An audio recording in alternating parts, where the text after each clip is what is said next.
하나님 말씀, 오늘은 룻기를 살펴보도록 하겠습니다.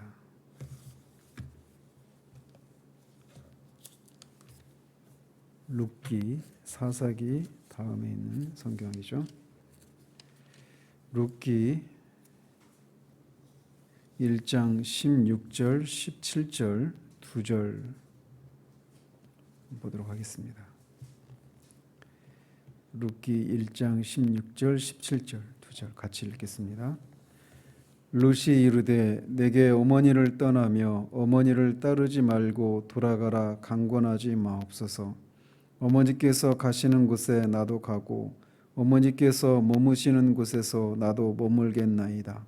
어머니의 백성이 나의 백성이 되고 어머니의 하나님이 나의 하나님이 되시리니 어머니께서 죽으시는 곳에서 나도 죽어 거기 묻힐 것이라. 만일 내가 죽는 일 위에 어머니를 떠나면 여호와께서 내게 벌을 내리시고 더 내리시기를 원하나이다 하는지라.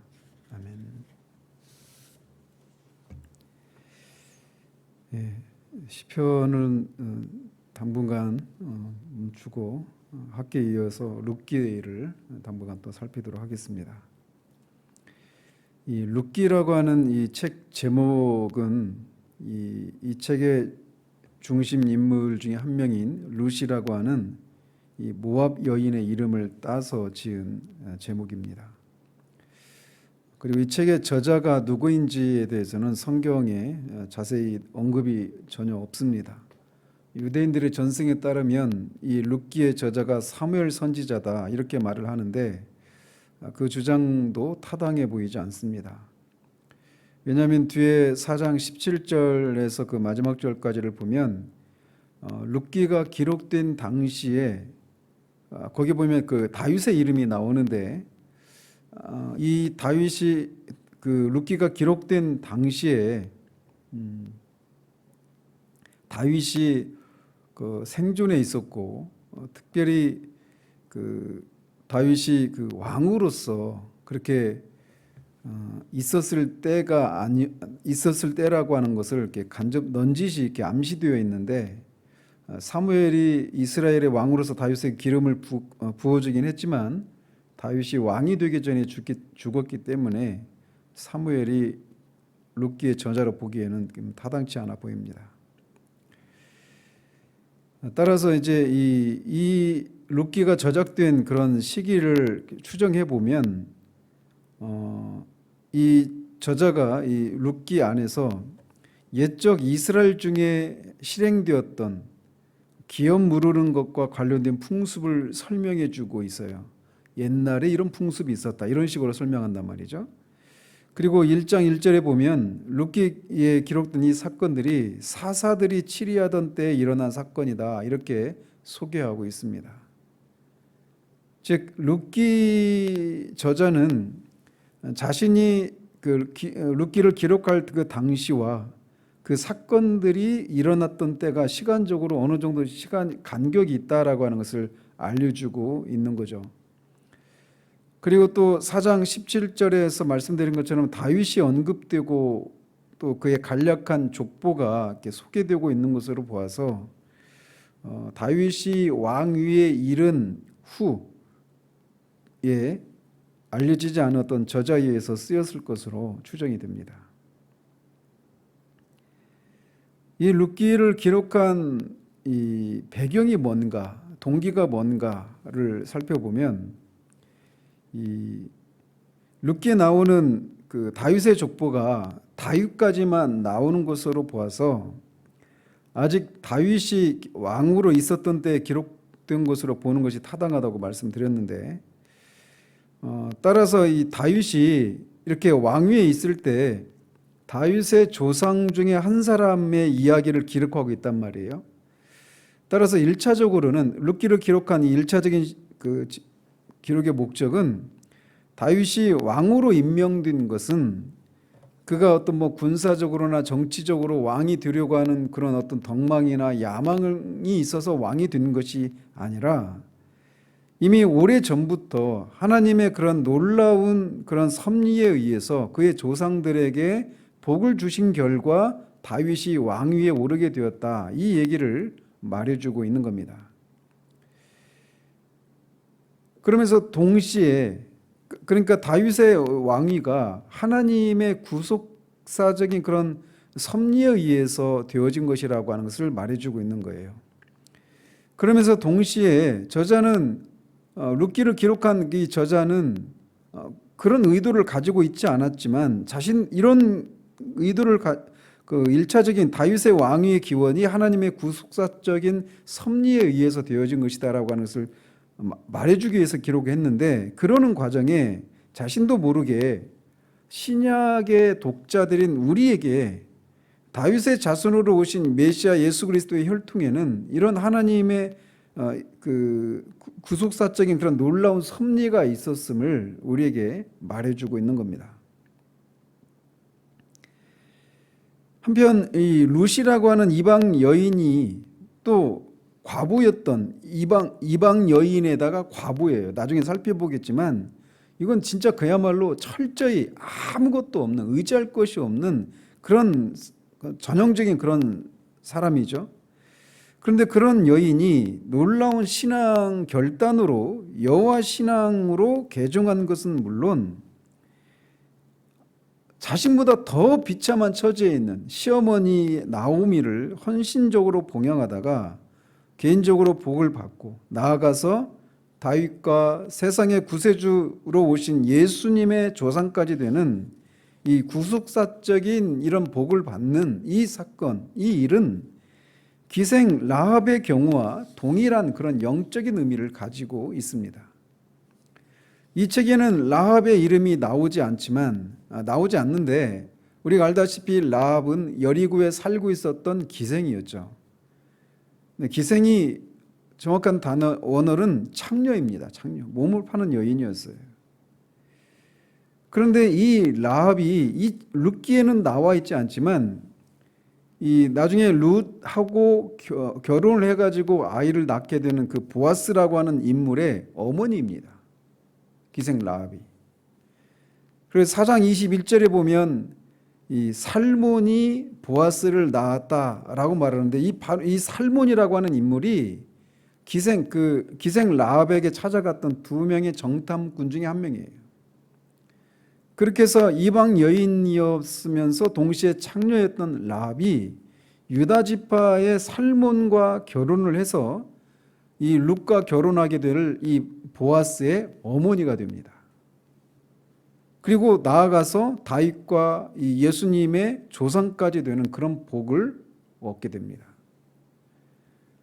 그래서 이 기생 라합이나 룻이나 이런 사람이 다윗과 또 다윗의 후손으로 오실 구세주 예수 그리스도의 조상이 되는 이 사건은 우연히 되어진 사건이 아닙니다. 이것은 하나님께서 에덴 동산에서 우리가 이번 주에 살펴보게 될 이 무언약 원시보음이라고 말하는 여자의 후손이 뱀의 머리를 상하게 할 것이라고 하신 그 약속을 하신 이래로 구약 전체가 다 이제 그 얘기거든요. 그래서 3장 1장 성경을 창세기 1장에서 3장 14절까지 그리고 3장 15절부터 계시록 끝까지 이렇게 두 부분으로 나눌 수 있을 정도로 구약의 이야기는 그 3장 15절에서 하신 말씀의 그 약속이 어떻게 성취되어 가는가를 보여주는 역사거든요. 그런데 그렇게 창세기 3장 15절에서 하나님이 약속하신 이래에 구약 전체를 통해서 거듭 약속된 메시아가 태어날 혈통을 준비하는 것과 관련된 사건들이에요. 기생 라합과 룻의 이야기들은. 즉 하나님은 주권적으로 이런 특별한 여인들이 그런 관련된 그런 혈통을 통해서 예수님이 세상의 구세주로 오실 유대인의 구세주가 아니라 이방인과 유대인의 구세주로 오실 예수님이 태어나도록 이렇게 세심하게 의도적으로 섭리하신 결과라는 거죠. 즉 예수님이 이 세상에 오시고 보니 우리 조상 중에 이런 여인들도 있더라. 이게 아니라 하나님의 섭리 가운데 이런 이방 여인이 세상의 구원자로 오신 예수님이 조상이 되게 되었던 겁니다. 하나님의 섭리로 인해서 말이죠. 그래서 이렇게 원래 이방인이었다가 개종해서 선민이 된 택한 백성이 된 라합이나 룻을 통해서 그 룻을 통해서 예수님이 나오게 된 이 배후에는 훗날 예수님의 그 구속 사역을 통해서 영적인 이방인인 죄인이었다 하더라도 회개하는 자는 다 이 영적인 그런 택함 받은 하나님의 백성이 되게 된다라고 하는 것을 이 대표적인 이 유대인의 혈통으로 올 수 없는 그런 이방 여인들, 더더군다나 라합 같은 경우는 창녀였던 이런 여인들조차도 그 하나님의 그 택한 백성으로 들어오는 이것을 통해서 이걸 보여주고 계신 것이죠. 이렇게 만왕의 왕으로 나실 예수님을 또 그 구세주로 나실 예수님을 이처럼 과거에는 이방인이었다가 개종된 이런 여인들을 통해서 나도록 하나님이 섭리하심으로써 전 구속사에 걸쳐서 모든 죄인들에게 동일하게 적용될 이 하나님의 그 구원의 원리와 그 뜻을 보여주시는 그런 하나님의 놀라운 섭리가 이 룻기 속에 우리가 녹아져 있는 것을 보게 됩니다. 그래서 표면적으로 보면 그냥 이 룻기는 이방 여인의 어떤 그 사랑 그리고 신앙 이야기인 것처럼 보이지만 그 이면에는 이렇게 큰 하나님의 위대한 구속사적인 그런 원리에 따른 섭리가 담겨져 있는 그런 책이라고 할 수가 있습니다. 따라서 우리가 이 룻기를 읽을 때 그저 아주 그냥 비참한 여인이 그렇지만 진실한 여인이 불행했다가 행복해지는 이런 이야기로 읽거나 또는 뭐 흔히들 그런 얘기 하잖아요. 룻 같은 며느리를 얻었으면 좋겠다 이런 얘기 하잖아요. 또는 나오미 같은 시어머니가 되어야 되겠다 이런 식으로 어떤 이상적인 며느리와 시어머니 이야기 이런 식으로 읽어서는 안 되는 겁니다. 룻기는 굉장히 심오한 그런 책이에요. 그래서 이 룻기는 모두 이 사장으로 구성되어 있는데 거기에 나오는 주요 인물들은 룻과 나오미와 보아스 이 세 사람입니다. 그래서 이 세 사람과 관련된 이야기들이 이 소설의 전개 과정을 따라서 그렇게 진행이 되는데 소설의 그 구성의 4단계가 있잖아요. 발단, 전개, 절정, 대단원, 결론 이런 식으로 구조를 가지고 있는데 룻기도 그렇게 되어 있습니다. 그래서 발단에 해당되는 부분은 1장 1절에서 18절까지입니다. 그래서 나오미와 룻이 귀향하기까지가 이 첫 번째 부분에 해당이 돼요. 그래서 그 발단 부분에서는 나오미가 남편 엘리멜렉과 이 가뭄 때문에 이 자기 고향을 떠나서 모압 땅으로 들어갔다가 10년 사이에 남편도 죽고 두 아들도 다 죽어서 결국은 그 남은 두 며느리 오르바와 룻 중에 오르바는 자기 고향으로 돌아가고 룻만 같이 돌아오는 그런 이야기들이 전개되고 있습니다. 그리고 두 번째 부분이 이제 소설에서 전개 부분에 해당되는데 1장 19절에서 2장 23절까지가 전개 부분에 해당이 되는 겁니다. 거기에서 룻이 시어머니 그 나오미에게 헌신하고 있는 이런 모습들을 봅니다. 그저 한번 그 시어머니가 불쌍해서 따라온 그런 정도가 아니라 그리고 자신의 선택으로 인해서 계속해서 그런 고통스러운 시간들이 지속되고 있는데도 그 속에서 계속해서 헌신하고 있는 헌신적으로 시어머니를 봉양하고 있는 그런 장면들이 나오게 됩니다. 그러면서 그런 일정 중에 이제 장차 그녀의 구원자가 되어줄 보아스와 만나는 사건들을 통해서 이제 사건이 급진전을 이루게 됩니다. 그리고 세 번째 부분에 해당되는 것이 이 3장 1절에서 18절까지인데 여기에서는 이제 보아스와 룻이 보아스에게 청혼하는 그런 장면이 나옵니다.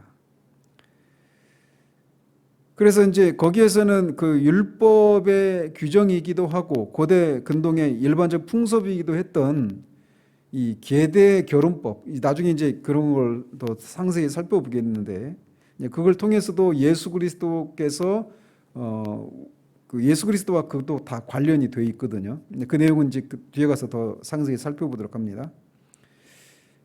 그러면서 이 부분이 이 절정에 해당됩니다. 그 보아스와 결혼을 하느냐 마느냐 이 부분이 그 부분이 나오고, 그 다음에 이제 마지막 부분이 룻과 보아스가 마침내 결혼을 하고 출산을 하게 되는 그 장면이 이제 결론 부분에 해당이 됩니다. 그래서 이 룻과 보아스와 결혼을 해서 그 어려운 중에서도 하나님을 향해서 또 시어머니 나오미를 향해서 신실했던 룻의 그 신앙과 헌신에 대해서 하나님께서 이런 보아스와의 결혼을 통해 출산을 하게 되는, 룻은 몰랐죠. 이 자기의 자녀를 통해서 결국은 다윗이 나오고 또 다윗의 혈통으로 오실 구세주 예수님이 나오실 줄은 전혀 몰랐겠죠. 그런데 아무튼 하나님은 그런 여인에게 그런 복을 주셔서 그런 결론에 도달하게 되는 이 부분이 이제 결론 부분에 해당이 됩니다. 그래서 이런 과정을 통해서 신약의 우리들은 이 룻이 이렇게 결혼을 통해서 아이를 낳는 것을 통해 결국은 다윗 왕과 이 예수 그리스도에게 이어지는 이런 어떤 구속사적으로 큰 복을 받은 이런 인물이었구나라고 하는 것을 보게 되는 거죠. 나중에 이제 우리가 이런 것도 이제 우리 개인적으로 적용을 할 수가 있어요. 우리가 그저 하나님을 사랑하고 하나님께 충성하는, 그래서 나에게 주어진 그 삶 가운데 거기에서 하나님께 신실하고 또 나에게 주어진 그 상황에 내가 신실하게 충성했는데 나는 그것밖에 없는데 정말 생각밖에 하나님이 이런 구속사적인 그런 복을 우리 개인에게도 주신다라고 하는 것으로 적용될 수 있는데 룻은 지금 그런 복을 누리게 된 거예요. 이런 내용으로 이렇게 룻이 전개가 됩니다.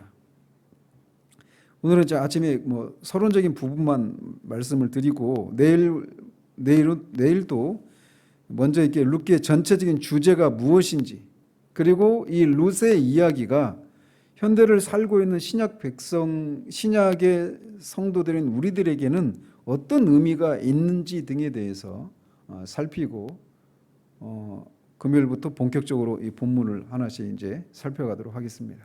먼저 우리가 기억해야 될 것은 라합이나 룻과 같은 정말 이방인이었고 창녀였고 정말 과부로서 아무런 의지할 것이 없었던 그 사람들이, 라합 같은 경우는 단 하나죠. 여호와에 대한 그 신앙 하나.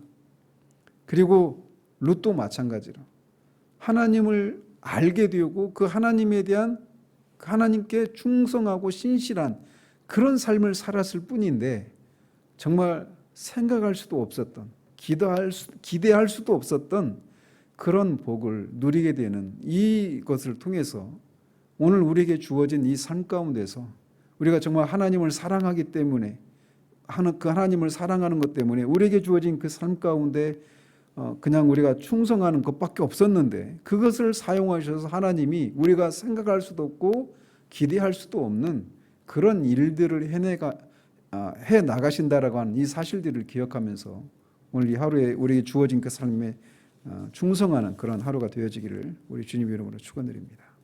기도하겠습니다. 하나님 아버지, 오늘부터 룻기를 이 아침에 살펴가려고 합니다. 아버지 하나님, 이 룻기를 통해서 우리에게 말씀하시는 것들을, 또 룻기를 통해서 하나님이 어떤 일을 하셨고 그 일을 하시는 하나님은 어떤 분이신지 하나님 우리에게 아버지 풍성하게 계시해 주시기를 소원합니다. 그래서 정말 이 얘기가 지어낸 얘기가 아니라 실제 역사 속에서 실제로 있었던 사건들이었고, 그저 여기에 등장하는 인물 하나하나는 하나님을 사랑하고 하나님 앞에서 하나님이 주신 그 말씀을 따라 그렇게 충성되게 살았을 뿐이지만, 그런 한 사람의 개인의 그런 충성된 삶을 통해 하나님이 구속사적인 그런 어마어마한 일들을 행해 나가셨던 것처럼 오늘 우리에게 주어진 삶도 정말 아무도 주목하지 않고 우리 스스로도 그 삶이 장차 어떤 구속사적으로 어떤 의미가 있는지 우리는 알 수 없지만 오늘 우리에게 주어진 그 삶에 하나님 앞에 충성함으로 그것을 통해서 하나님이 일하실 것을 기대하며 그렇게 충성된 모습으로 살아가는 우리들 될 수 있도록 하나님 도우시기를 원합니다. 예수 그리스도 이름으로 기도합니다. 아멘.